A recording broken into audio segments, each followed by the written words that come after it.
नमस्कार दोस्तों, जय हो स्टडी के लॉ प्लेटफॉर्म पे आपका स्वागत है। यूपी पीसीएसजे की प्रारंभिक परीक्षा 12 फरवरी को होने वाली है। उसके मद्देनज़र हम लोग प्रतिदिन सारे विधि के प्रश्नों के प्रश्न उत्तर देखते हैं और उसकी व्याख्या देखते हैं। कल नेटवर्क इशू की वजह से आपका वीडियो नहीं मिल पाया था। आज भी नेटवर्क का थोड़ा बहुत इशू था, इसलिए लेट ये अपलोड हो पा रहा है। ठीक है, तो आइए देखते हैं इससे जो महत्वपूर्ण प्रश्न हैं जो कई एग्जामों में पूछे गए हैं उसका डिस्कशन करते हैं। जो हमारा पहला प्रश्न है वह है कि एक पुरुष शिक्षक ने परीक्षा में तलाशी के दौरान एक लड़का को लड़की समझकर उसकी पैंट की जेब में हाथ डाल दिया। यहाँ शिक्षक ने दंड संहिता के किस धारा के अंतर्गत अपराध किया है? आपके पास ऑप्शन है धारा 354, धारा 323, धारा 509 या कोई अपराध नहीं। ठीक है, तो इसका आपका सही उत्तर होगा वह होगा आपका ऑप्शन डी, कोई अपराध नहीं। आइए इसकी व्याख्या देख लेते हैं। उक्त समस्या में शिक्षक का कृत्य भारतीय दंड संहिता की धारा 79 के अधीन तथ्य की भूल, विधि की नहीं तथ्य की भूल क्षम्य है, तथ्य की भूल के कारण न्यायानुमत होने के कारण संरक्षित है और इसी वजह से शिक्षक ने कोई अपराध नहीं किया। यह प्रॉब्लम कई एग्जामों में लगातार पूछी गई हैं, इसलिए इसको यहाँ रखा गया है। यहाँ वही प्रश्नों को कराया जाता है जो कई बार एग्जाम में पूछे गए हैं। अब ये मिलान है आपका। पहला है आपका बचाव के रूप में पागलपन, बचाव के रूप में पागलपन। दूसरा है सामान्य आशय, सी ऑप्शन है आवश्यकता और डी है आपका निजी प्रतिरक्षा। और केसेस हैं, सारे चारों केसेस बहुत महत्वपूर्ण हैं। आइए देख लेते हैं। पहला है आपका वारिंद कुमार घोष बनाम एम्परर, आर बनाम मैकटानक, विश्वनाथ बनाम उत्तर प्रदेश, आर बनाम डडले एंड स्टीफन। तो इसमें जो आपका सही उत्तर होगा आपके ऑप्शन है 1 2 3 4, 2 1 4 3, 3 4 2 1 या 3 4 1 2। ठीक है, तो जो इसमें सही है आपका ये है आपका, इसमें आर बनाम मैग्नाटन का जो वाद है वह पागलपन से है। सामान्य आशय क्या है? वरिंद कुमार घोष बनाम एम्परर से संबंधित है।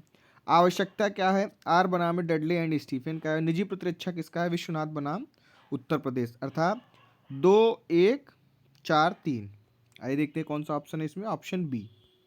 तो इसका जो सही उत्तर है वह है आपका ऑप्शन बी। व्याख्या देख लीजिए कि बचाव के पागलपन की प्रतीक्षा धारा 84 भी याद रखिए से संबंधित है और इसका वाद महत्वपूर्ण क्या है? आर बनाम मैकनाटन। ये डायरेक्ट ऐसे पूछ लेगा। सामान्य आशय 34 से संबंधित है, इससे महत्वपूर्ण मामला है वारिंद कुमार घोष बनाम एम्परर का। आवश्यकता धारा 81 के आधार पर प्रतीक्षा का वाद है, आर बनाम डडले एंड स्टीफन का। और अगला है आपका निजी प्रतिरक्षा से संबंधित वाद है जो विश्वनाथ बनाम उत्तर प्रदेश से है।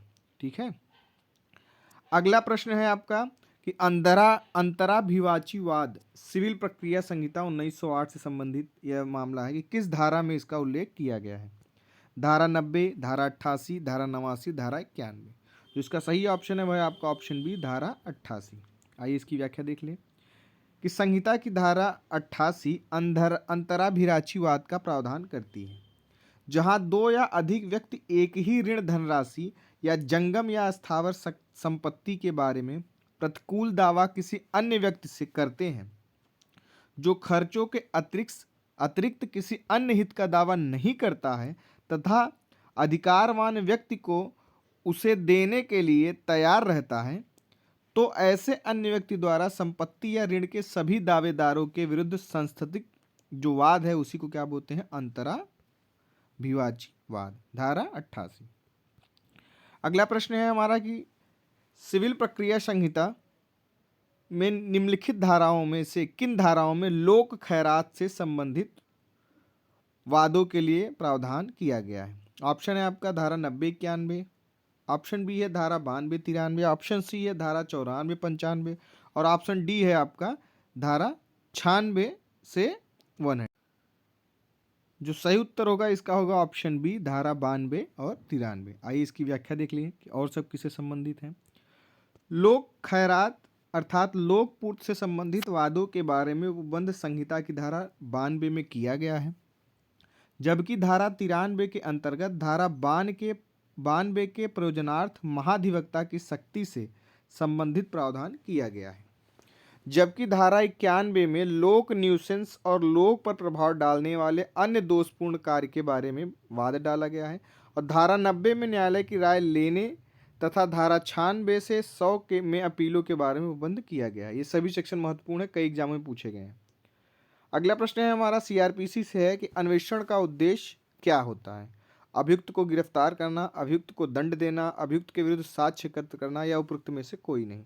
कई एग्जामों में ये भी क्वेश्चन पूछा गया है। जो इसका सही उत्तर है वह है आपका ऑप्शन सी, अभियुक्त के विरुद्ध साक्ष्य एकत्र करना ही अन्वेषण का उद्देश्य है। इसे धारा 2 के ज में इसका उल्लेख किया गया है। ठीक है, आइए देख लेते हैं। दंड प्रक्रिया संहिता 1973 की धारा 2 के खंड ज के अनुसार अन्वेषण की कार्यवाही साक्ष्य एकत्रित करने के लिए की जाती है। पुलिस के द्वारा ये किया जाता है अन्वेषण।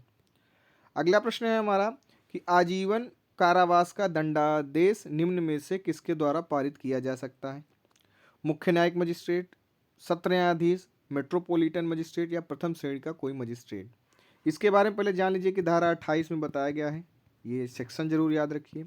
और इस प्रकार का जो दंडादेश दिया जाता है वह कौन देता है, ऑप्शन बी, सत्र न्यायाधीश। आइए देख लेते हैं इसकी व्याख्या कि दंड प्रक्रिया संहिता 1973 की धारा 28 की उपधारा 2 के अनुसार सत्र या अपर सत्र न्यायाधीश विधि द्वारा प्राधिकृत कोई भी दंडादेश दे सकता है, किंतु उनके द्वारा दिए गए मृत्यु दंड की पुष्टि उच्च न्यायालय द्वारा आवश्यक है। यानी यह जब मृत्यु दंड का आदेश देगा तो उसे उच्च न्यायालय द्वारा उसकी पुष्टि करानी पड़ेगी, बाकी वह सब दंडादेश सत्र न्यायाधीश दे सकता है।